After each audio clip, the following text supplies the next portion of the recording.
is open. And I will launch it in the next 1 or 2 weeks. Okay. It is the final channel alongside SPV Graphics and of course Half Cloud. Apo yo jengama nteka kusimu yo. Omukulu Bebe Cool yavuddeyo n'asonyiwa mbu abamukuba obucupa. Ekigambisa mbu emboozi nnyingi ezitambula nti Bebe Cool ye yapulootinga abantu abamukuba era ye kwegamba story ebuzaabuza. Naye ye yavuddeyo n'abasonyiwa. Kineebuuza nti baba bakuba obucupa nga bye bafaanana abo basobola osasula ssente z'ekifulu baba basasulidde. Naye poliisi ekwata abantu ab'enjawulo nga babaddeyo ebivvulu ekwata abantu ababa bakoze fujjo abakiwe batyo bano bandabikiranga be bamu ku abo abakola effujjo mu kivvulu kuba waliyo obubbi bungi waliyo okukuba abakyala waliyo ebintu eby'enjawulo ekivvulu kyalimu effujjo lingi naye Bebe Cool yavuddeyo n'abasonyiwa n'abawaayo ko n'akasente n'abagamba nti ekyamanyi kye balina ke kalulu kaabwe wabula olunaku olwaleero Bebe Cool era tulabyeko ku bifaananyi bya studio ya Bebe Cool empya gy'anaatera okuggulawo ka video yako nako nkakuteereddeyo obe ng'okalaba. It's actually the opposite. Yes, and the thing is with age you get a new story. Not just a new story, you just become more smooth. That is true, yes. You've learned, you're putting all knowledge together. Yes. The way you saw things when you're younger is not the same way. Your message, your message is more mature. Yes. The way you tackle things is totally different. So I don't know why some people are getting desperate. Nebatuuka ku level y'okuba nti at the time when they should now open the other page, ate bo they close the book. Yeah, that's true, yes. That's true, you just need to rediscover. I couldn't have bought a single keyboard those days, but now I can. But now you can, yes. That means I couldn't have made a studio then. Now I can. That's true. And this gives you so much creative freedom.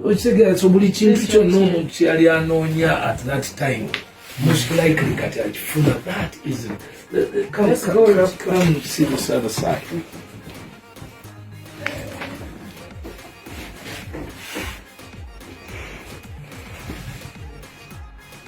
So this is the second this is the second studio. Yeah. Oh, that's the other booth. The other booth part. works for that other studio. Because the new era of recording now is in sync with the producer and Nice, now I feel like singing. The atmosphere is perfect. Yes. It's perfect. You can imagine when you're here at night. Yes. You and your person. And your mind is open. And the producer. Yes. And the mind is. Because environment just to keep you thinking And music. creative, yes. Creative. Is it open to the public? Yes, it is open It to is the public. open. It's open. And I will launch it in the next 1 or 2 weeks. Okay. Yeah, So that the public knows, you know, yes. That's why when you told me, come and meet at my studio, I was like, because even me, I didn't know.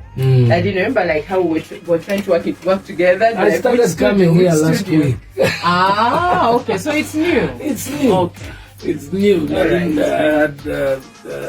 Yali alambuza Cindy studio ye agamba kino kyakoze agamba ye si wakuva ku muziki kubanga ebintu byatasobolanga kolanga moto gamba ngogula studio monitor gula keyboard biki ebyo kati akuze abisobola so alowooza nti omuyimbi waba akula tolina ate kuva mu music kati kola ebyo bye wali tosobola lulingo obeera olinosasulira studio kuba akayimba naye kati invest back in the industry that has given you a lot of money and fame.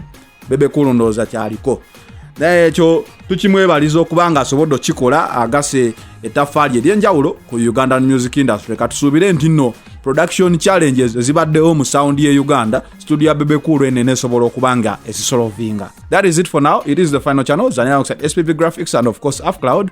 Apo yo gye nkugamba nti giteeke ku simu yo obenga osobola ofuna amawulire ag'enjawulo.